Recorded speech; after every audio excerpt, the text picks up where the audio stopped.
Dear Diary, if anyone doubted my political allegiance, banning the young swords, closing their offices and affiliated businesses, and persecuting those guilty of crimes, should put those doubts to rest.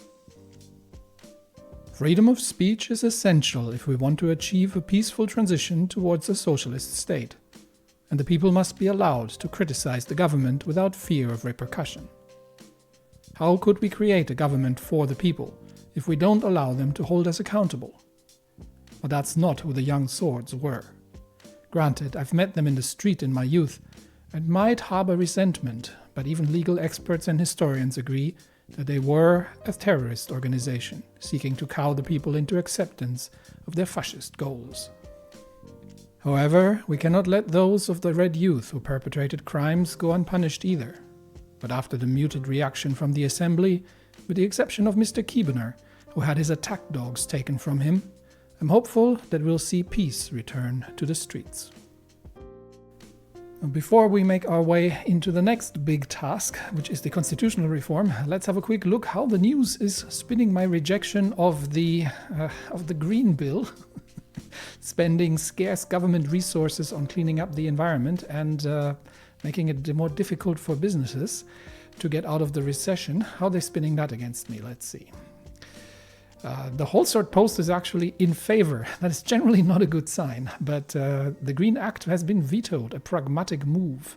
President Rayne's veto of the Green Act has elicited positive responses. The president's decision reflects a pragmatic approach, recognizing that while environmental conservation is important, it should not come at the cost of economic stability. This sends a clear message about the need for a balanced approach to our nation's development, one that weighs economic realities against environmental imperatives. I actually find myself agreeing with the Whole Sword Post. That is basically the rationale behind the whole thing. I'm assuming the Radical has a slightly different idea here, but we do not have the luxury, and that's something that Anton has realized very clearly across the past episodes. We do not have the luxury of purely ideological decisions, because we have a flagging economy, a dwindling coffer, and more problems than we would like. So this was a good act, but it's coming at the wrong time. So if we can dig that up again in a few years, when we've sorted out most of the economic issues, then we can deal with that as well. The Radical obviously sees this slightly differently. President Rayne's decision to veto the Green Act has been met with widespread disappointment. It's interesting how these two are framing that. So the veto has elicited positive responses, whereas the Radical calls it widespread disappointment. It always depends on who you ask, doesn't it? In the face of mounting environmental challenges, the act represented a much-needed transition towards sustainable industry practices. It sought to address industrial pollution through stricter regulations and incentive systems to encourage eco-friendly practices. The veto is not only a blow to Gruny, but to the nation as a whole, hindering our progress towards a sustainable future. This move raises concerns about the government's commitment to environmental responsibility. Right now Anton's commitment is to the people having something to eat. And that takes priority. Sorry for that. But you're going to have to live with it. All right, Whole Sword. Also, Gruny has reasonably little problems. I'm hoping the widespread protests are going away. At least flagged problems here. Where did I see that previously? Was it the economic situation? We had the Gruny barely maintains growth. Yeah. So if we were now to start messing with regulation and red tape in Gruny, we'd probably be choking that off as well. So we will see if that gets better over time, and then hopefully we can dig that up again. But I think that was it. Not an awful lot else going on. Graph is still going down. Nothing's changed on the economic front. So where is my corruption investigation? Darum Kenseo, corruption at the Länder ist. I need Nia to start that sooner rather than later, ideally. But first, we're looking at the finalization of the drafted constitutional changes. That's going to get really interesting. So let me quickly check my notes, because I think we had a bit of information on... we're working with Richter and the Reformists on this. And we had a bit of information about their red lines previously, I believe. Yeah, so Richter's red lines were the term limits and the decrees. The term limits I'm absolutely in favor of in any case. The decrees, I can probably work with them on that. So I think we're not going to have much in terms of... we're not going to have too much in terms of problems with Franz Richter. The bigger problem is going to be to get the conservatives on board. Specifically from my notes, Gloria Torre was a problem. She is a she was a I think she was a convinced solist, and she is someone that we need to get on board if we are to have any chance of getting this through the assembly. And then I think Nia had connections. I think she said that we would be able to get Edmunds on our side and the centrists, which would mean we should have enough to I think she was positive that she could get Justice Edmunds on our side, if I remember that correctly, and that we could get potentially the centrists and the reformists in order to get the change through, which would then we'll just have to see if we can get Hawker and Garachi, who was more of a patsy, less of a he was kind of just running along like a sidekick for Hawker, but he wasn't as much of a roadblock, I think. So we will see what that all looks like. But first, we're actually going to have to decide what the draft is going to be looking like. So that's going to get very, very interesting. I might have to refer a bit back and forth to the actual document of the Constitution, which is one of the very few wiki sites that I open frequently and refer to. So, Center Hall, Maroon Palace. I was walking to my office, since today was the day to edit and make the final changes for the proposal to change the Constitution of Swordland. Momentous time, for sure. The Reform Committee finally bore tangible results, and the draft of the changes were about to be presented to me. I think Nia was on the Reform Committee, which fills me with hope. I walked in the marble corridors of the palace thinking about the huge decisions I was going to take. At the entrance of my office, my secretary Livia greeted me. Okay, so who is the surprise visitor that you failed to inform me today? I still had some suspicions about her because that whole Tusk affair. Let's see if we can learn a bit more as we go. Good morning, Mr. President. Good morning, Livia. How are you today? Yeah, let's have a friendly chat with our secretary, because if she is not quite working for me, but quietly working for Tusk or the oligarchs, then I would like to know that. How are you today, Livia? Fine, thank you. More importantly, how are you, sir? I see where this I see where this is going. No, Anton is a family man. But yeah, Peter had hinted that he had hired her for two very specific talents that she possessed. So, and I don't think it had anything to do with stenography. So I'm perfectly fine, thank you. I'm about to make a stressful decision, not feeling that great. No, it's all good. Yeah, we're not starting to flirt with the secretary. Good to hear. She paused before taking my coat. It looked like she had something on her mind. Mr. Rayne, can you give me a hint about your reform plans? Aha. If you ask me, taking away the judge's immunity is long overdue, but it might anger a lot of people in these halls. Now, aren't we being a little careless here and a little obvious? Certainly, my secretary has absolutely no need to know this before everybody else. Okay, I'm not going to... I am not going to go with... so the first one's condescending, obviously. I can shut her down, which... look, this is almost a little clumsy, to be honest. But... yeah, I can be... how much am I going to give her? So obviously I do want to take away the judge's considerations, but I also have to be very careful here because I don't know exactly who she's working for. At this point, I am convinced that she's not working for me.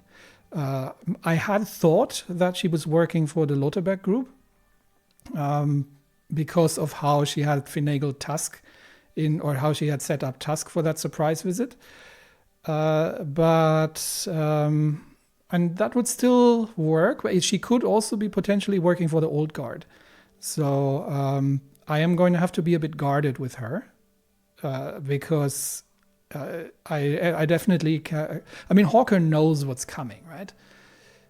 Because I've shot down his emergency decree shenanigans. So he knows already what's coming. She's not the best when it comes to hiding her... hiding her or hiding her allegiances or lack thereof. So I can basically just say, oh no, nothing's been decided yet. Everything's still out in the open. That would be giving her nothing. I could be saying, yeah, sure, I'll take your opinion into consideration, which is weird because she's my secretary. She's not part of the constitutional reform group. So. Yeah, no.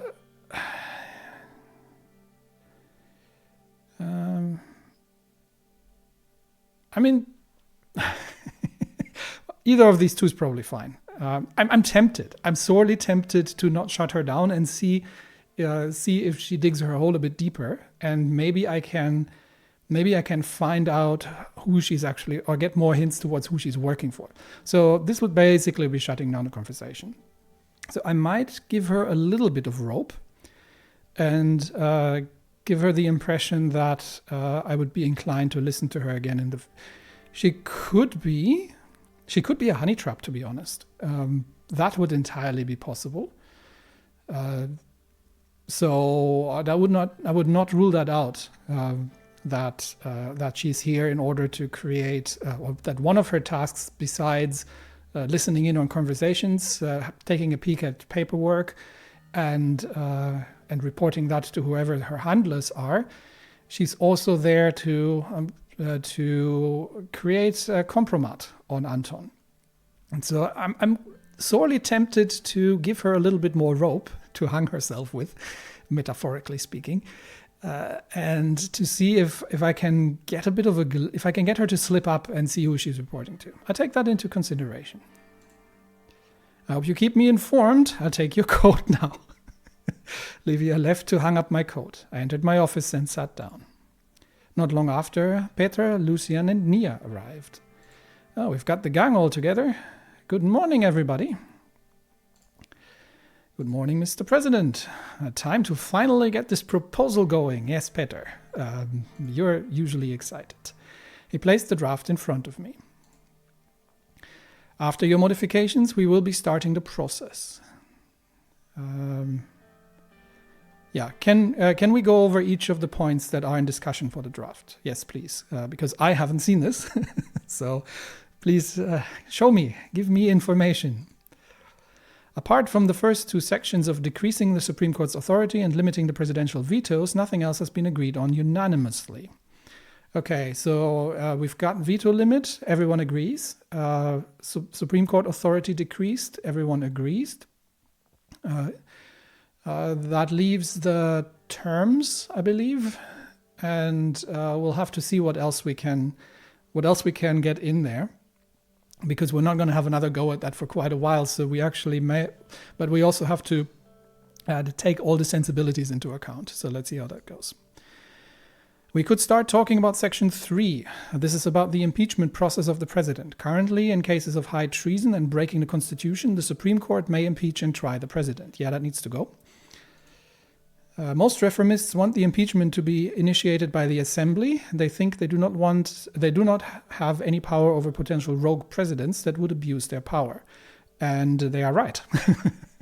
So we need to untangle the legislative and the judiciary here, because the Supreme Court is there to decide on the legality of things, but the Supreme Court is not there to make the laws. And the impeachment of the impeachment needs to be going through through the elected representatives of the people, not through an unelected group of Supreme Court judges. The assembly should have oversight over the president. I agree. Not sure if it's correct to chastise the president this much, though. No, I agree that the assembly should have oversight over the president. Now, how does that? I do have to keep in mind what the overall goal here is, because the overall goal is to. So there are barbs in here. Currently, the Supreme Court probably doesn't particularly like me. So let's play this out in practice. If I am to sign an association agreement with the Content and Security Pact, let's say like that, I'm pretty sure that there would be a fair amount of people who would see that as high treason, simply because they don't like the communists. So, given this power to the assembly obviously has its dangers to it. That said, we can't just take the impeachment power away from the Supreme Court and not give it to anybody, because then I'll be a dictator.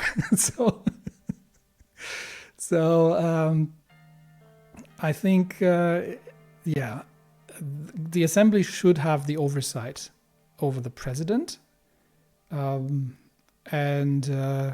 But obviously, the legal decisions still have to be made in the courts. So the way I'm understanding it is that the Supreme Court is not going to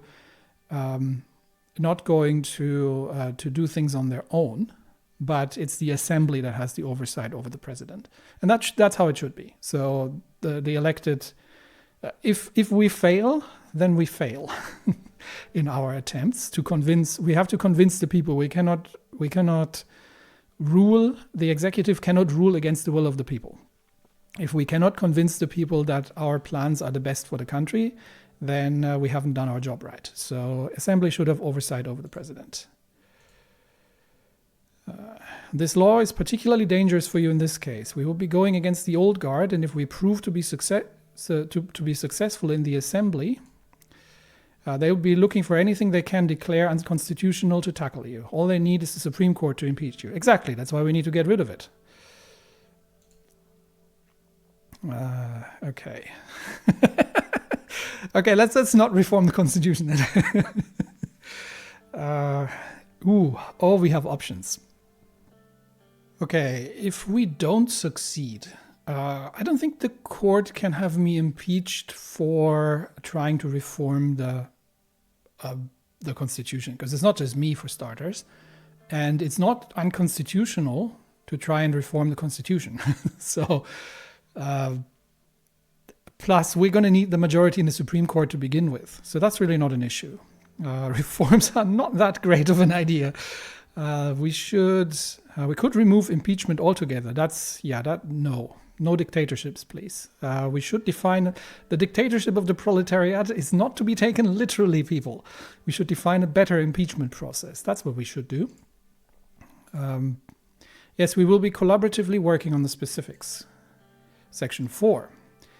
This is regarding the appointment of ministers. Currently, the president is free to appoint anyone from the members of the assembly. Oh, great! Can I get rid of Gus? Because I really don't like him. Nobody else is involved with the process. I don't honestly. I don't mind that much as it stands, because so a more democratic process obviously would be to have, like to have a nomination process, for example, and to get the assembly's backing for the ministerial posts. That said, while the ministerial posts do have a large amount of influence and powers, it can also severely hamper or it can even paralyze the executive, because what we'll end up with is if we give the power to the assembly, what we'll end up with is a mirror image of the assembly, but in the ministerial group. So we're going to be starting to trade posts. So I'm going to end up with a, let's say, a conservative minister of economics and a hawkish right-wing minister of defense, because we had to trade these posts to the more right-leaning part of the assembly in order to get the rest through. And then that is going to make my life significantly more difficult, because these people are going to be throwing spanners in the works. That said, I today already appear to have some people in my group of ministers I am not overly pleased with.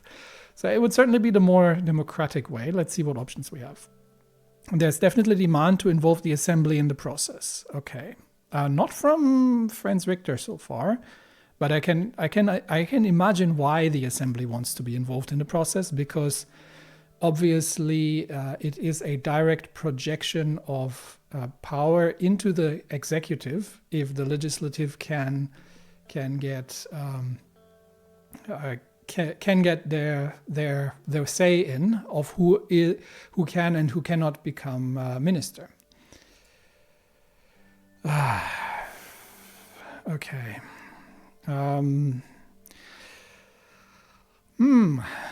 A confidence vote.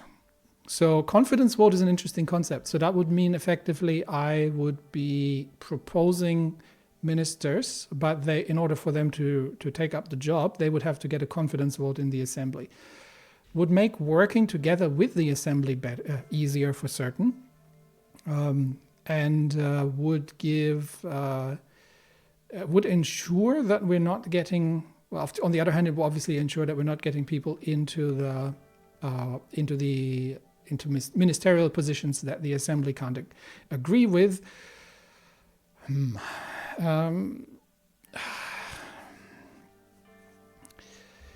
Yeah. That said, I have to. This is a constitutional change, right? So I cannot just look at my own personal position. The purpose of the Constitution is to defend the state against malicious influence. So effectively, we have to set up the Constitution in such a way that if there's a bad president, he can't go and do things as he pleases. So this would fall under checks and balances, and this would be an option to, if, let's say, somebody gets elected who turns out that he's not keeping his promises and that he has misled the people during the campaign, cannot just bring his cronies into ministerial positions and run the country as he sees fit, because the assembly would need to back that. I think I like the confidence vote idea. And I agree with Nia. Perfect. Nia always has the best ideas. I like Nia. I'm sure the reformists would completely support that. The fifth section is about our infamous electoral threshold. Most reformists want to lower the threshold as much as possible. Mr. Richter and his PFJP definitely wants to see change on this topic. They find our 10% threshold to be anti-democratic, which is something I also agree with. Okay, let's see what options we have. Yes, but this is a delicate matter. The party, and I mean not even Albin, wants us to change the threshold. They think that this would destroy our party in the long term. Not wrong. The 10% threshold is what allowed us to control half of the assembly with around 1/3 of the majority in the elections.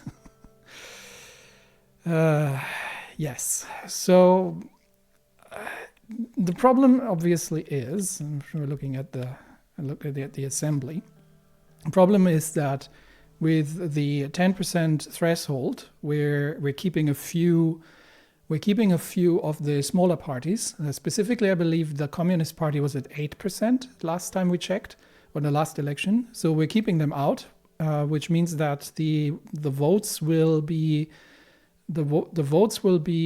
allocated proportionally.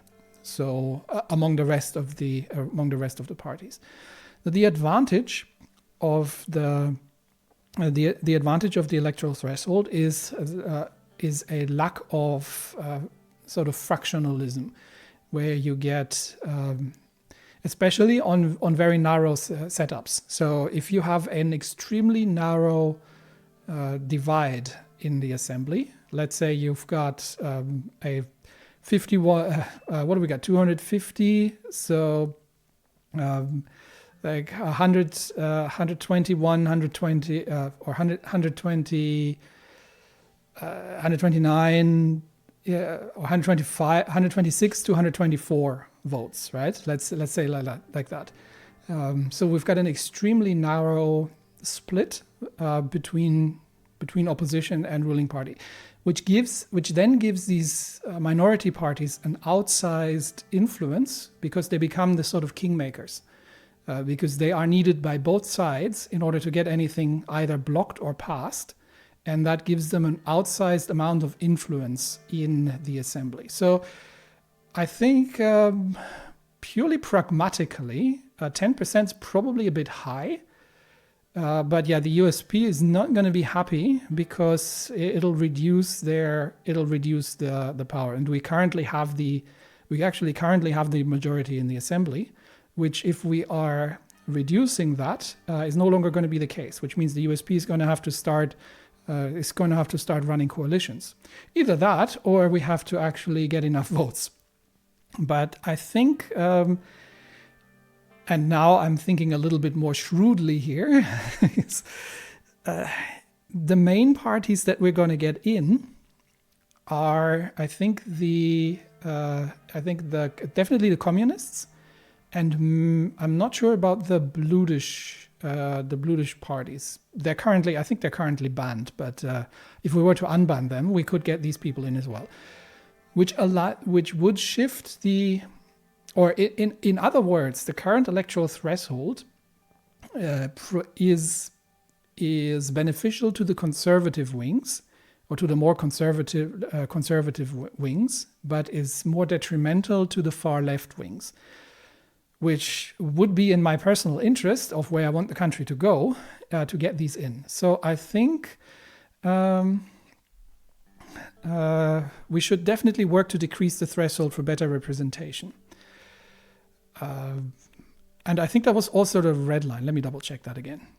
No, actually it wasn't. It was the term limits and the decrease that we were dealing with. Those were the red lines for Richter. So we have some wiggle room here. But I think purely pragmatically, first of all, politics is becoming somewhat isolated, because the other thing is it disenfranchises people, right? Because you get like Lucian just explained, we got a third of the vote, and we're still controlling over half of the assembly, which means that 70% of the people have actually voted have voted against us by voting for someone else, and still don't see their political representation in the government. So this will make it. I think this is definitely more democratic.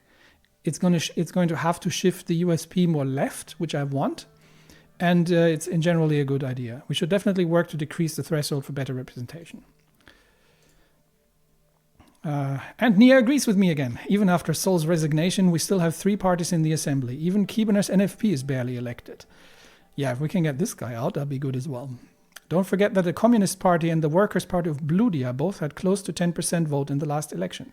Yes, and I would very much like these people to have representation.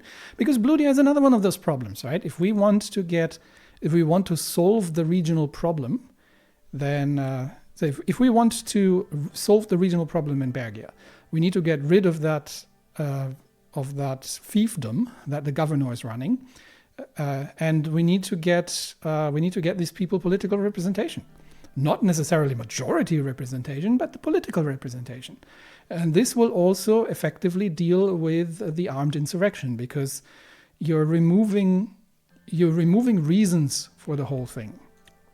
Okay, that is, you would be opening their way into the parliament in the future if you were to decrease the threshold. It is important that you realize this. Yes, I do, and this is what I want. Of course, that would also mean that USP might lose its majority in the assembly. Yes, I agree. Okay. We can't allow communists to enter the assembly. No, the opposite thereof. More communists into the assembly, please. We can't just give away our majority. Also, this is this is completely undemocratic, right? What if it was the other way around? If our own democracy is the reason of our downfall, then we will have to accept it. We will be even more popular. I think the USP is going to have to change. And the USP is sort of used to be the ruling party by default, and now they're actually going to have to work for their money. So, yeah, if our own democracy is the reason of our downfall, we will have to accept it. And Nia agrees. I find myself always very happy when Nia agrees with me. I like Nia. Nia's great. Section 6. This is about the presidential decrees. Reformists demand more limitations to the president's executive powers. Mr. Richter has demanded them to be completely removed. Okay, Mr. Richter has his own... We know a thing or two about Mr. Richter, and he has his own agenda. And I think Nia was making fun of him for his theatrics and posturing during the discussions as well. I have suggested to bring some limitations to decrees regarding their applicability. While we keep them, we should try to make sure that they will only be used in emergency situations. I agree. That, again, I find myself agreeing with her. We could also make it dependent on an enabling act from the assembly. Sure, it would make the whole process longer, but as long as we have a majority, nothing really changes. Yeah. Okay, so these are two interesting options. So actually, this is the same option, basically. So Nia is suggesting that we implement something to make sure that they're only used in emergency situations. And Peter says, basically, we would need the... I am... as a German, I am thoroughly uncomfortable with naming that an enabling act. Seriously, people, naming, it matters. Yeah, as long as we have a majority, coalitions, people. But that would work, yes. So we could say that the assembly could effectively declare a temporary state of emergency where the president could enact decrees. The other thing we could do, and I'm not sure if this is what Nia was hinting towards, the other thing we could do is we could time limit them. So a president can enact a decree because time-sensitive circumstances require something to happen, because we can't wait for the assembly to get their act together and to make a decision on things every time. But the decree is only valid for, say, I don't know, 90 days or something, and then after that it needs to pass. It needs to pass the assembly, or it will be repealed. So that kind of solves both points. Let's see what options we have. We'll work with the reformists to limit the use of decrees. I agree. I'm in favor of what Nia and Peter have got in mind here. Friends will probably demand that we remove them completely, but he forgets that Swordland is a presidential republic. Well, Friends would like himself to be the president of Swordland and run it as a vassal state of Arcasia. Actually, that's why the whole thing's called Suzerain, isn't it? Yay! I realize maybe that's where it all comes from. Because the suzerain is the opposite of the vassal. He's the one you're vassaling yourself to. But yeah, friends. Look, I really don't want to start blackmailing people, but we have dirt on friends. So if he gets into the way too much, we may have just a quiet word and drop a little bit of a note in a conversation that we may know a thing or two about him, and that it would just really behoove him to to be a bit more agreeable and less radical in certain things. Because he's clear, I mean, he obviously wants, he wanted to be president, and he still wants to basically run the country if he can. Next one is Section 7, term limits. That was one of his things. Term limits are necessary. Yes, they are. I don't aim to leave anytime soon. We keep the unlimited terms. No, okay. Term limits are both good and bad. So, like everything else in the world, is never easy. Term limits, obviously, one of the greatest strengths in democracy, in my personal opinion, is not so much that you vote for your leaders, but that they come with an automated expiry date. But that is also one of democracy's major weaknesses, because it promotes short-term thinking. So, if we have no term limits, that means a good president can basically be re-elected indefinitely, and you have much more continuity of government, provided that you have sufficient backing in the population and in the elections. The upside of the term limits is that in case somebody manipulates the system sufficiently, either through threats or other means, that they get themselves effectively re-elected, so by intimidation or by simple election fraud, then they can effectively become quasi-dictatorial for life by having unlimited terms.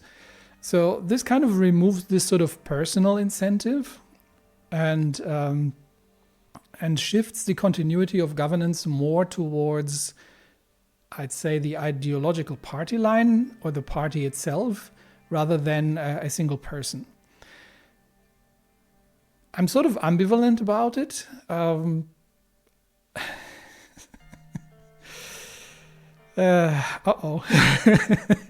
But I know that term limits is one of the red lines for the reformists. So we're going to have to give them something there. I'm not completely opposed to it. You can work around it. You can do it. You can do the cha-cha. Simply find somebody else that you go back and forth with. So there are ways around term limits, and it's sort of I personally think it's more of a feel-good thing. People feel that it makes it harder for dictators to get themselves elected. So in summary, I would say term limits are necessary because it's a red line from the PFJP, and we need them in order to get the reforms through. I'm somewhat ambivalent about them, so they've got their good and bad sides. So term limits are necessary. We can't allow somebody like Sol holding onto his seat for 2 decades again. Yeah, that's sort of the problem, isn't it? Hey, if people keep electing one person, that means they really are content. The masses are scared of change. Yes, if they really want to keep the same person, then good. But what if the masses aren't just scared of change, but they're scared of other things? Even Sol knew he had to leave, but we will leave it to the president to decide.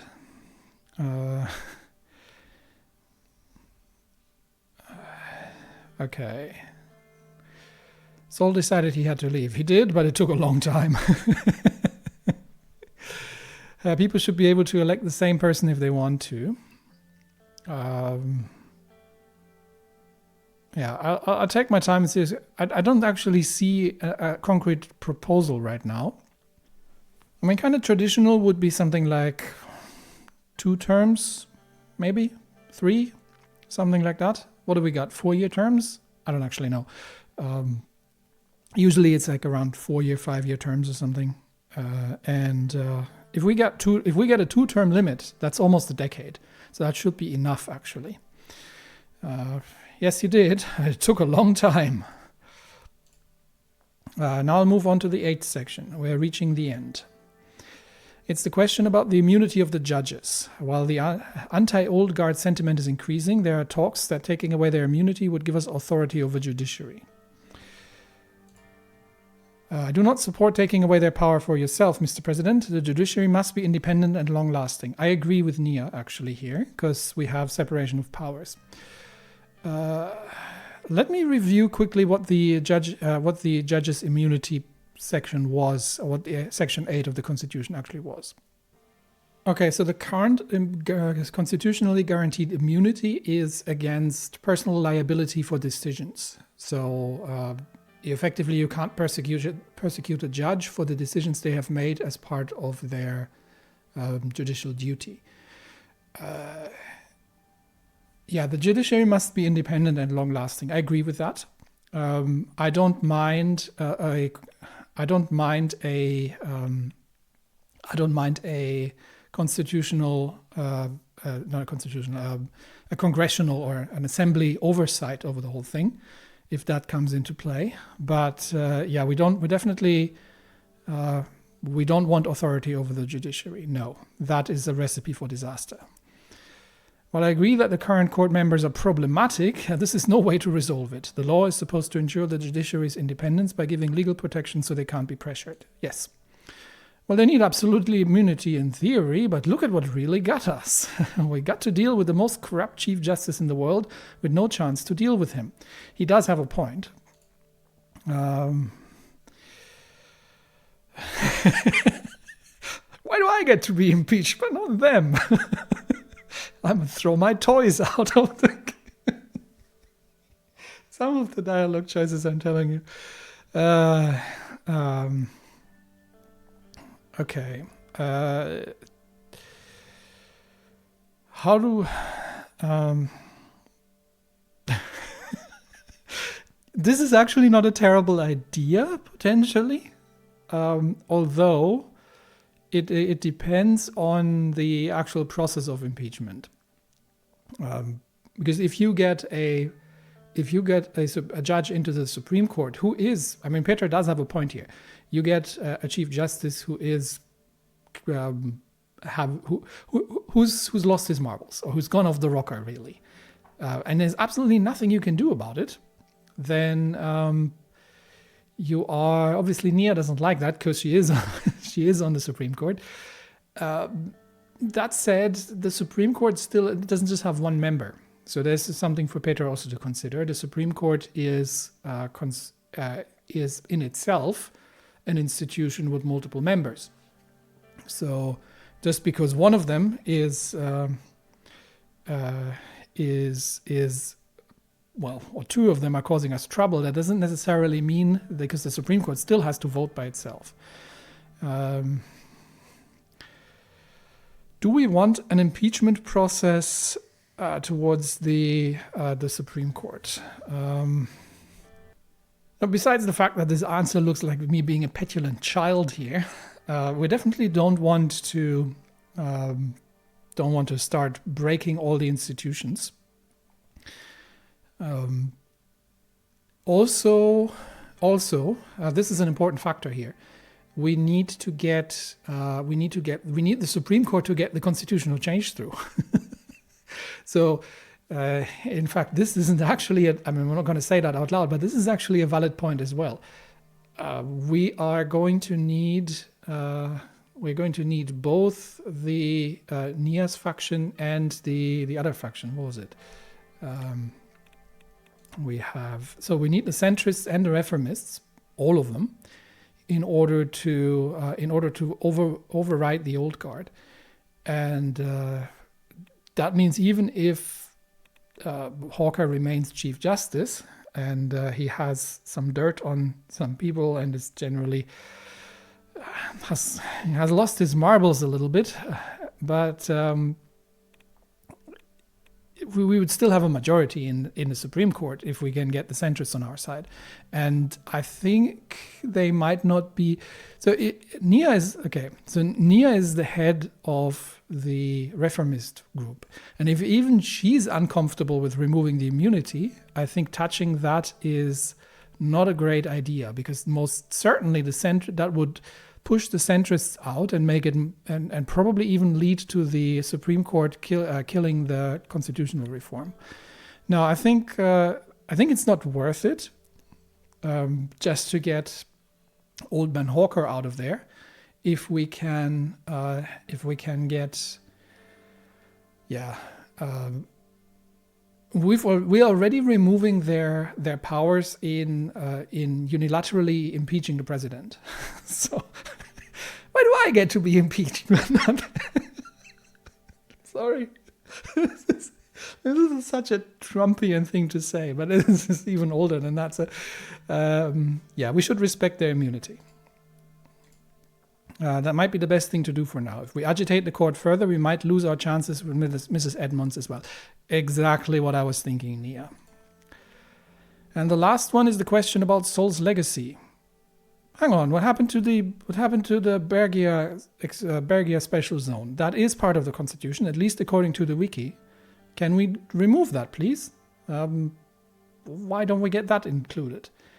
The last one is the question about Sol's legacy, basically his member of honor law. It gave him absolute immunity even when he's retired. He is a permanent member of the assembly as well, but luckily he doesn't really attend anymore.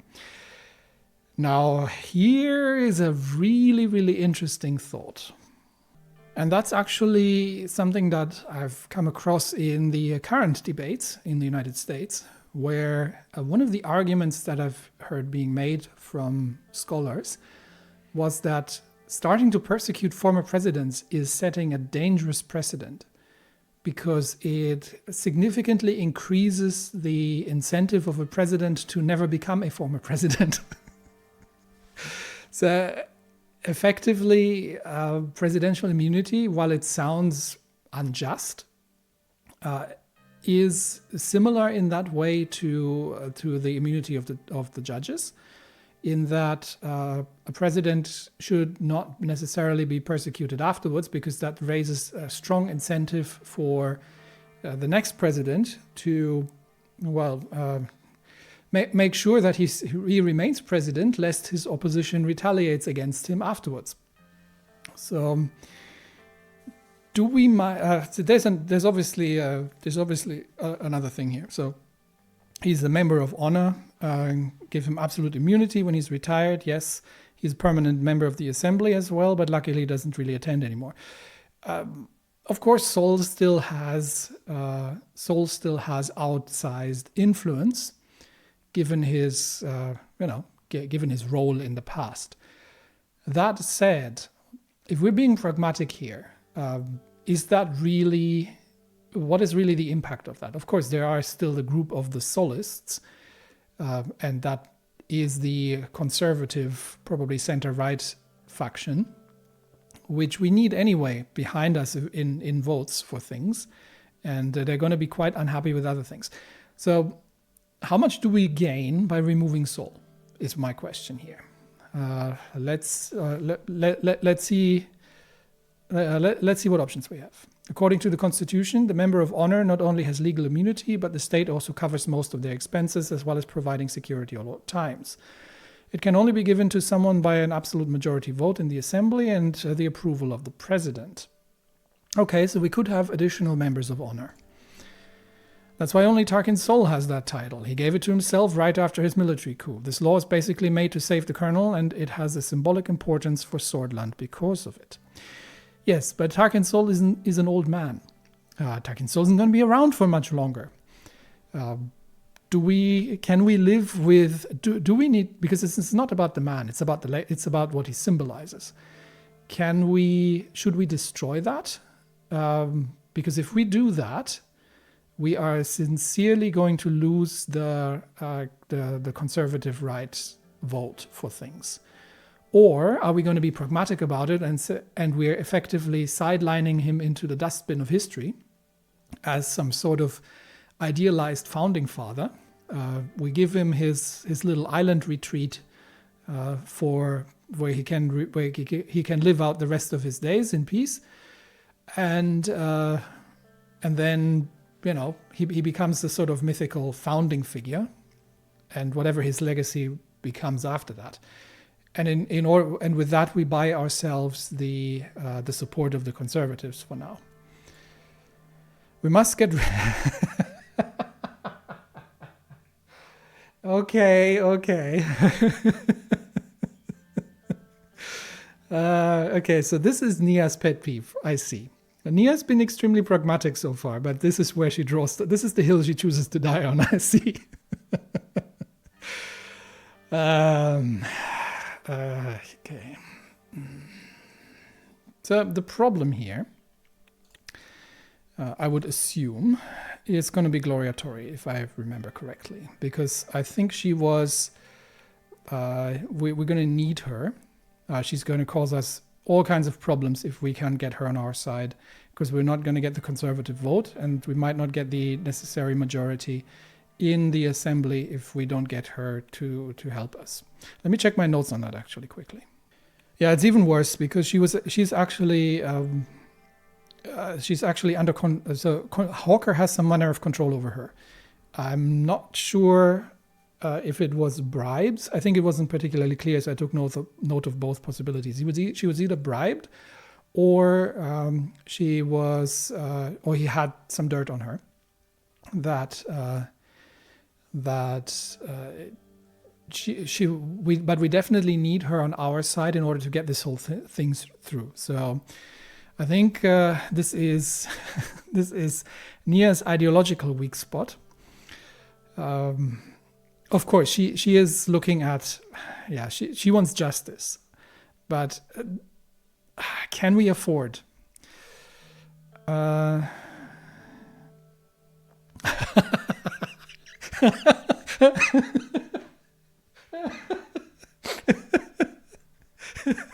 want one too. Where's my retirement island? Yeah, that'll prove popular. Okay, so getting rid of the position, I don't think we can. I don't think we have the luxury to do this. We could keep the title but take away the immunity clause. Oof. Because I don't know what will be the fallout from that. We can't abolish it because we're going to lose the conservative vote, and then the whole thing falls flat anyway. This is, of course, ludicrous, unless I was dictatorially inclined. So it's either that or that. If we respect this, Nia is going to be unhappy. Which, given that she is sort of the part of the progressive reformist voice, I would assume that we're losing some support in the reformists. If we keep the title, but take away the immunity clause, maybe that is a compromise we can get through. So that would leave Sol open to persecution and satisfy the reformists, but they would still actually have to successfully be able to persecute him. But at the same time, we would not remove his title as Member of Honor and the whole private island residence thing, which it might be an olive branch, like as a compromise between both reformists and the conservatives. Oh, but I don't know if the conservatives are going to go for that, because we're going to have the fight already.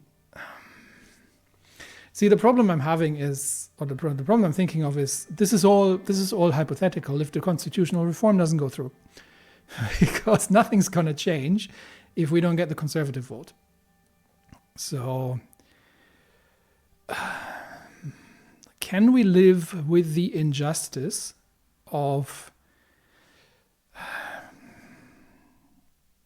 can we live with the injustice of leaving Sol in place and leaving his immunity in place? What do you really get out of persecuting an old man? It's not about the man. It's about history. So Nia wants to...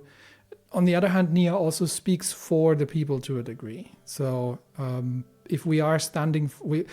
We can't go around and say that we are cracking down on corruption, but then just leave Sol in place. So... okay.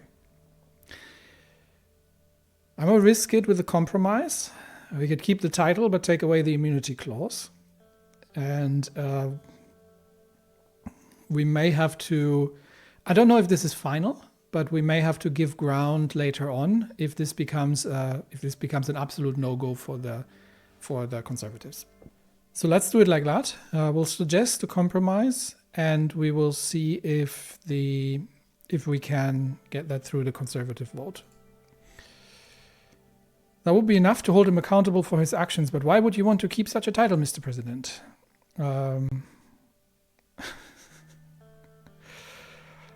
not a fan of Sol, obviously. It's just the title. Third answer, we need to give the Conservatives something, otherwise they'll just block the whole process. Regardless of what Mr. Rayne decides, we will need to work together to push this agenda. Yeah, I thank you all for your input. Does that make a difference, what I say here? Let's start working on the draft. Yeah, let's start working on the draft. After placing the committee's report and my own notes in front of me, I buried myself in the papers. Okay, whew, there we go. So now we're getting down to the meat. Section 1, Presidential Vetoes. According to Articles 77 and 82, the President may veto a bill by returning it to the Assembly with a written statement. The articles do not contain any information on how to override a veto. Turning it to the Assembly with a written statement does not contain any information on how to override a veto. Well, that means you can't override it, right? Because if it's not there, then, yeah. As a consequence, the President has an absolute veto power that cannot even be overridden with a supermajority in the Grand Assembly of Swordland. So we could remove vetoes completely. I disagree with that. Or we could limit the vetoes to a 3/5 majority. I think that's the better option here. So let's go with that.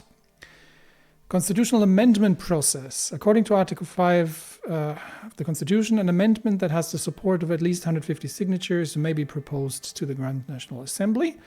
2/3 majority vote in Grand National Assembly and a simple majority in the Supreme Court is required for the amendment. As a consequence, the Supreme Court, which is not part of the elected legislative branch, has voting rights that give them enormous power in the amendment process. Yep, that needs to go, which is going to piss off the Supreme Court, but hopefully we can get the centrists on our side. According to Nia, we've got Justice Edmonds, or she has this, so I'm going to trust her with that. According to Article 17, the President is not responsible for the actions performed in the exercise of presidential duties, except in case of high treason or violation of the Constitution. In such cases, the President may be impeached by the Supreme Court in joint session with an absolute majority of its members. Yeah, the Supreme Court has no business impeaching the President. This is an assembly thing. Therefore, the impeachment process only includes the Supreme Court and gives them great power over the executive.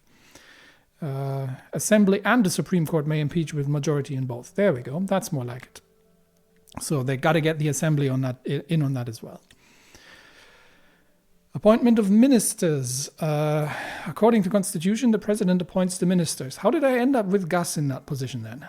Maybe I didn't know what he was up to. From elected members of the Assembly. We may introduce a confidence vote by adding the line, the Presidents may nominate ministers which will require a confidence vote from the Grand National Assembly for their appointment, or include the Assembly more in the process with, the Grand National Assembly may nominate a list of ministers which the President may appoint.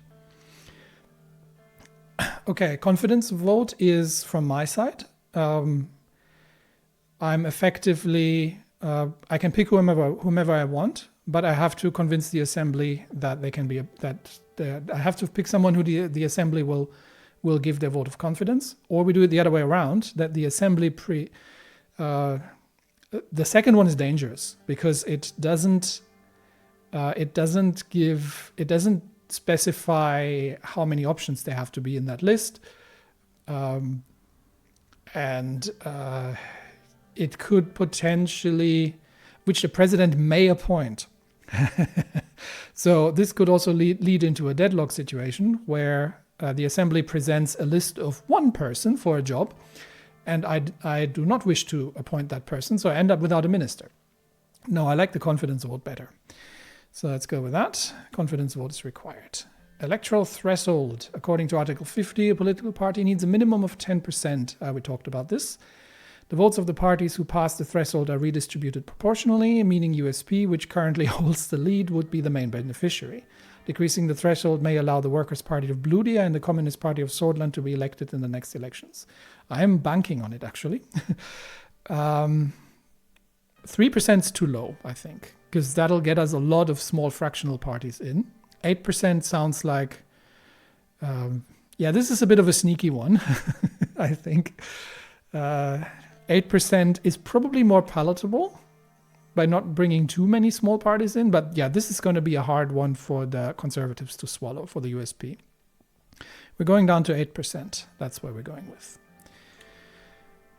I have made up my mind about most of these in the previous discussion. Presidential decrees. According to Article 18 and 51, the president is able to issue decrees on political, social, and economic issues that would carry the force of law. They could not contradict the Constitution and are subject to judicial review.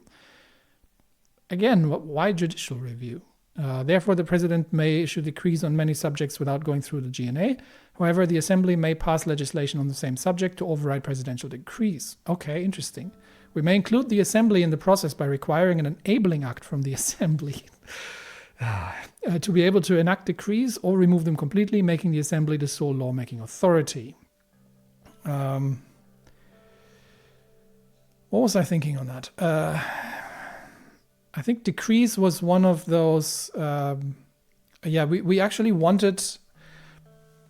I was kind of hoping that we get something a little bit more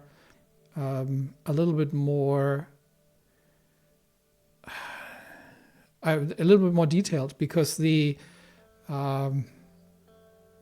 thought that Nia was going to had some ideas on that.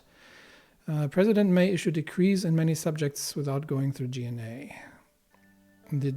May pass so we can get competing legislation effectively. No, the Assembly's legislation would override presidential decrees. We could include them in the process or remove them completely. I was kind of hoping for something a little less radical. Yeah, she said something like that she would work with the reformists, but apparently we don't get... maybe there will still be changes. Let's see. So I don't want to remove the presidential decrees entirely. So I guess we're going with the... we might go with the sort of emergency law, and the details of that are to be hammered out. Okay, we're going with that. That's a compromise, because I think this was also one of the red lines of the Reformists and Friends Richter. So decrees require an enabling act. Here we go. Term limit. Shall be elected to serve for 4 years. However, there's no mention of a term limit, allowing one individual to be able to run, be elected, and serve as president without limits. 2 terms, 8 years. I'm happy. Term limits, also one thing that the Reformists absolutely wanted. Justices of the Supreme Court absolute immunity before the law and describe no procedure of impeachment, making them untouchable by other branches of government. Impeachment procedure by giving the GNA the right to propose an impeachment of a justice. Yeah, we're not doing that.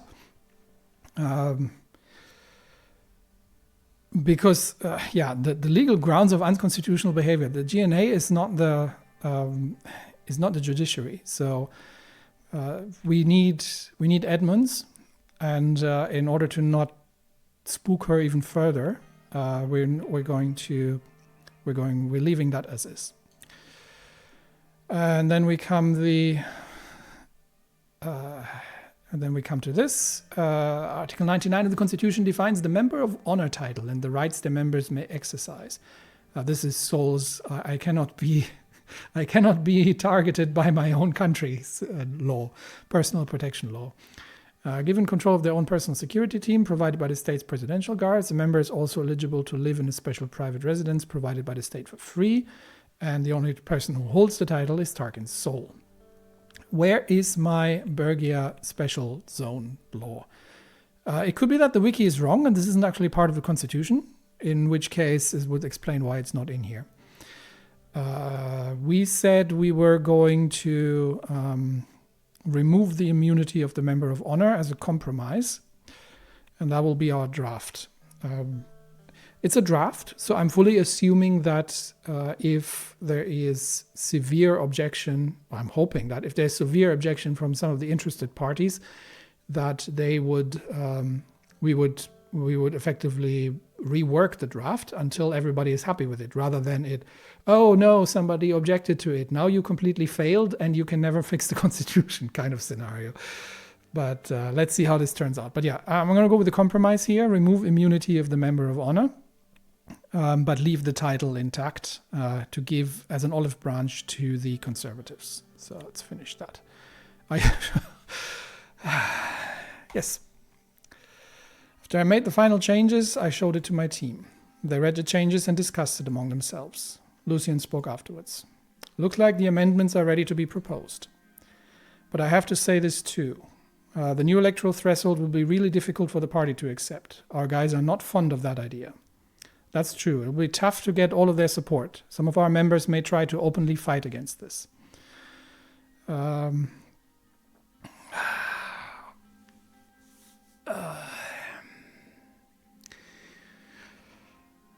Would I be willing to drop that? This is one of those that I would prefer to go in for tactical reasons. It's a 2% change. Yeah, I could.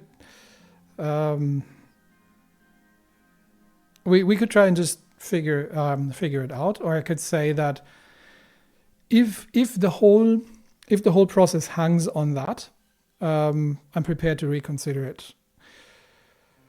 This is unfortunately one of those things that is quite useful for me. I mean, the whole constitutional reform was an electoral promise, so we do need to get that through.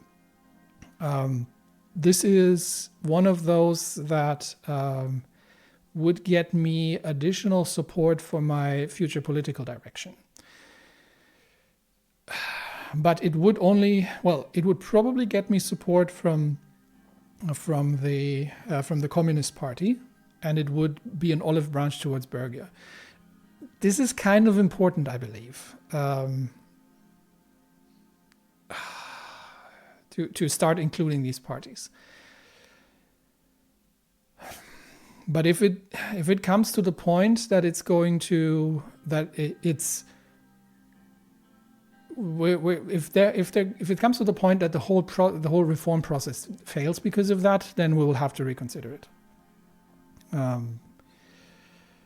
I prefer not to. I'd really prefer not to, but because it is kind of key to sorting out I feel that this is key to sorting out the Western, the situation in the Western provinces.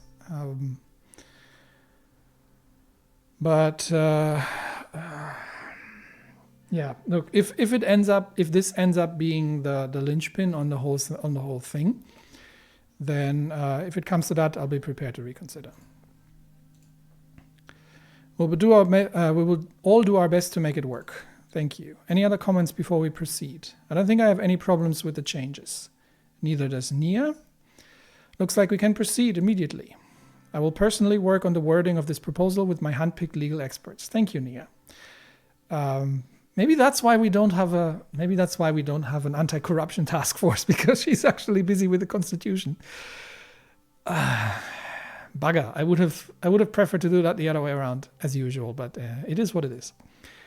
With Mrs. Morgana's reputation as the most experienced attorney, this proposal will be bulletproof. Chief Justice Orso will have a hard time convincing others to oppose it. In the meantime, you must introduce this proposal to our party. You will need to get them to back us if we want it to pass the assembly. Advise you to first talk to the leaders of both conservative and reformist wings of the party. I agree. Oh God, good grief. That means I'm going to have to talk to Clavin. As far as I'm aware, Clavin supports the reforms already. Mrs. Tory will be the real problem. She became the real heavyweight after we left for the executive. Yeah. She is... Hawker has power over her. Any advice in regards to dealing with them? As Mr. Vectern said, Mr. Clavin will probably be easier to persuade. We need to unite the party under this, so his support is vital. Yep. Mrs. Gloria will be tougher to break. The problem is that she's capable of turning the moderates and the conservatives against us. Exactly. Which is why I was kind of so hesitant with the whole Sol situation. As much as I don't want to say this, if she makes demands to change the proposal, you may need to give in. I agree. Thanks for the advice. Wish you good luck with the party, sir. I think we can end the meeting here. We all shook hands and they left the room. All right, so I think we have a good good situation here. I would personally say that I am prepared to I would be prepared to do a trade to retain Sol's immunity in exchange for the electoral threshold. I might even have to drop the Sol immunity thing for support of the conservatives, but ideally we get it through as is. But we're really going to have to have our work cut out for ourselves with Gloria Tory. So I'm mostly concerned about whatever influence Hawker is having on her, because Hawker obviously is going to do whatever he can. I mean, he said as much, whatever he can to block us. And if he has power over her, then obviously that will weigh in for something. So I may have to just give her Sol's immunity if that's the price that she demands for getting the changes through. I do hope I get the 8% through, because that would allow us to effectively shift the party further left, which is something that I need in order to, because right now we don't have a communist left wing or like a far left wing in the party. I feel we have the reformists, which are more like liberal Democrats, and we've got the conservatives and the solists in the party, which, given the history of the party, absolutely makes sense. So I am trying to drag the whole thing into a new direction. And forcing the party into having to do a coalition, would allow us, especially that here's my thinking. Where are we? Legislative. So if we get the 8%, we lose the absolute majority in the next election, that is. And currently nothing's going to change for now, but in the next election, if I'm actually going to survive politically into a second one. But it would give, so for this electoral period, it would give me the support of the communists. And I could use it as leverage to damage the BFF and or at least the militants and start getting the bluish people more involved in the democratic process. And hopefully we can repeal the whole Special Zone Act and make Bergia a regular state of Swordland. For the next period, it would effectively, if votes stay as is, it would reduce the power of the USP and force them into coalition. They would have, and with a planned Eastern alignment, I'm assuming that the PFJP is looking for the Arcasian alignment. The NFP hates me anyway. The NFP is going to be reduced somewhat. and we will get let's assume the independents remain. We would ditch seats into the communists and the Bluish party, which would be more aligned with my political direction and give me leverage against the party to say, look, we can't make a coalition with the PFJP because it's the main opposition party. We're not doing a grand coalition kind of thing.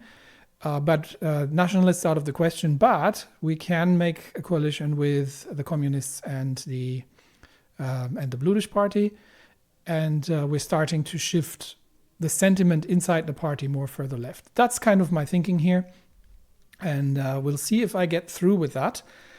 So we've got definitely interesting conversations happening, and I am going to have to be very, very careful when it comes to Mrs. Tory here. So this seems to be the because she is obviously conservative, and I'm hoping that we can convince her, and the price we have to pay for it is not too high. But let's see what comes. But we definitely need her and Clavin to even have a chance to get the whole thing through. Because if she controls both the center and the conservatives in the USP, then there's no way we get it without her.